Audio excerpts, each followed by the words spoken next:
What's up guys, duolux here from Dual Play, and I'm here with a new series and it's called How to Play. Now, I'm going to be reviewing how to, I'm going to give 5 tips on how to play each character in the game and just to help you get better at the game and help you get better at each character individually. So for episode 1, we're going to be talking about Genji, and Genji, the cybernetic ninja, is a very powerful character if you know how to play him. Now these tips are going to help you play him better and get better at the game in general. Tip number 1 is know your counters and know when to switch off Genji.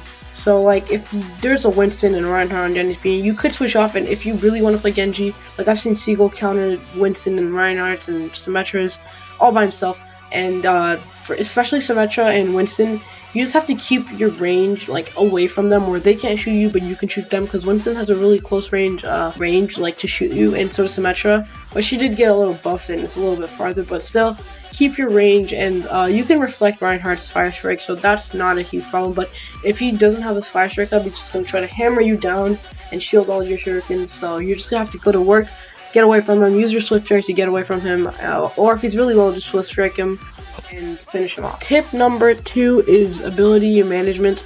This is a very big tip because a lot of people have this problem. They don't use their abilities properly. Now Genji is probably one of the most ability reliant characters in the game, so he needs his ability. Without his abilities, he can't do anything. Like if he gets hacked by Sombra, he's basically screwed. Swift strike resets after you get a kill, so you should already know this is not the basics. This is just a little bit more advanced. But if you swift strike someone that's full health in their tank, they're definitely gonna kill you. If you dive into their whole team by yourself, 1v6, they're gonna kill you. So only swift strike when you know for sure you're gonna get that kill. If they're under 50 health, it'll reset and you can get out of there to get like an easy pick for your team.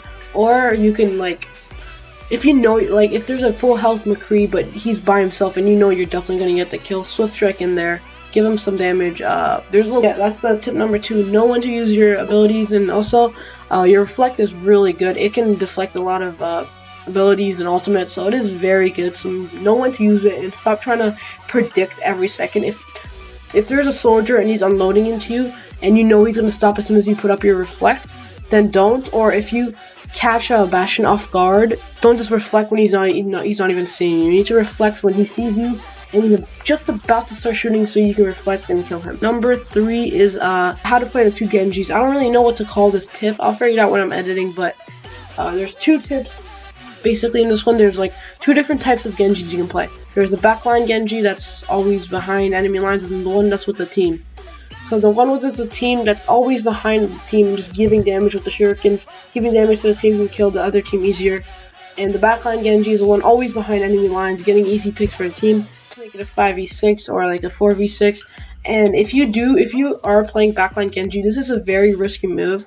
I see Shatter 2K doing this all the time. So you need to get like an easy pick, get your swift strike reset, and get out of there. So now it's the 6v5, and either they're going to have to group up and wait or try to take on the battle 6v5, which is probably going to lose if your team's decent, because one person is a big loss. Like let's say you lost one of their tanks or like a Reaper or something. That's still a pretty big loss. If they lose a DPS, they're not going to give as much damage, and if they lose a tank, they can't soak up as much damage. But know when to switch between these 2 Genjis. Know when to be on the back line when you're safe with the Mercy healing or whatever, or know when to be on the flanking side and keep shooting them and get picks. But if you are on the flanking side, just know that the healers aren't just going to go to the other side of the map just to heal you. They're going to heal the other 5 people on your team or 4 people on the team because they're another person. But don't expect them to go across the map and heal you just because you're flanking. They're probably not going to heal you unless it's a Lucio. He might AoE heal you, but know when to switch between these 2 Genjis. Tip number 3 is know when to switch between your alternate fire and your normal fire. Like your normal fire is just a straight 3 that goes exactly where you aim it, and your other one is when it spreads out, 3 spreads out. This is a big tip. I see people trying to cross map people with the alternate fire when you're spreading all 3 out.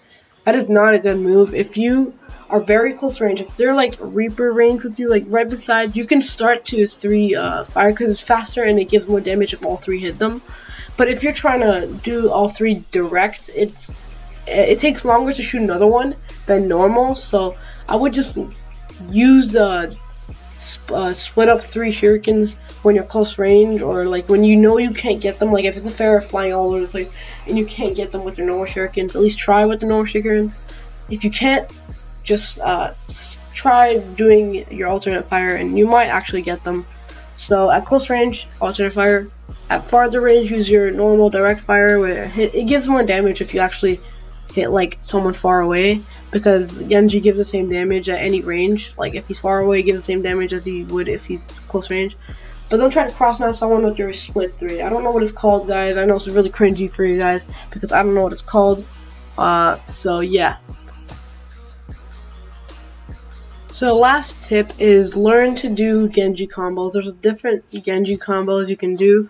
There is one where it's the secondary fire, melee, and dash, or alternate fire like your normal fire, dash, and melee. There's different combos you can do. Learn to do them because they're very powerful, and you can take out one enemy with just one of these combos. So these are very good for you. Like, I can't really explain. These are really powerful and crucial for your Genji play. If you don't know any of the combos, you shouldn't be playing Genji because you're not going to do as good as you were if you knew combos. Like, if you watch any Seagull or Shadow Secret videos, he's always doing combos, and everyone he sees, and he kills them really fast with the combos.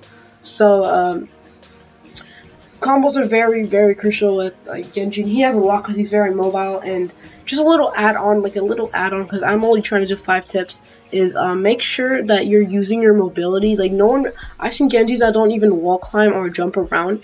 If you're jumping around and wall climbing, it's harder for them to hit you, and you have a pretty small hitbox anyways, and you can hit them pretty easily if it's like a tank, a very immobile tank like Roadhog, and you're wall climbing, jumping all over the place. You can finesse them easily, and it's fun. First off, if you're jumping all around the place and you kill them, it's a good satisfaction. Like, you get all satisfied when you kill someone. And make sure you, like, when you're taking out your ultimate Dragon Blade, make sure you kill every turret or like anything that can counter, like Zenyatta's ult. Make sure he doesn't have his ult, like he just used it or he's dead. Or he, like, if there's a Torbjorn, make sure you kill the turret before you do your ult, because that could take you out. If he even ults the turret, you're going to get out in like 2 seconds. If he doesn't, he can take you out slowly but surely. So I hope you guys enjoyed this video. It's been duolux here, and I hope you guys enjoyed it. So make sure to drop a like down below. If we get enough likes, I might put out another episode. Or if you guys don't like the series, I could just not continue the series. But me and Sab, we both have our own series coming. This is my series, and he has a FIFA series. So stay tuned for that, all you FIFA lovers out there. It's been Dual Play, and I'm out. Peace.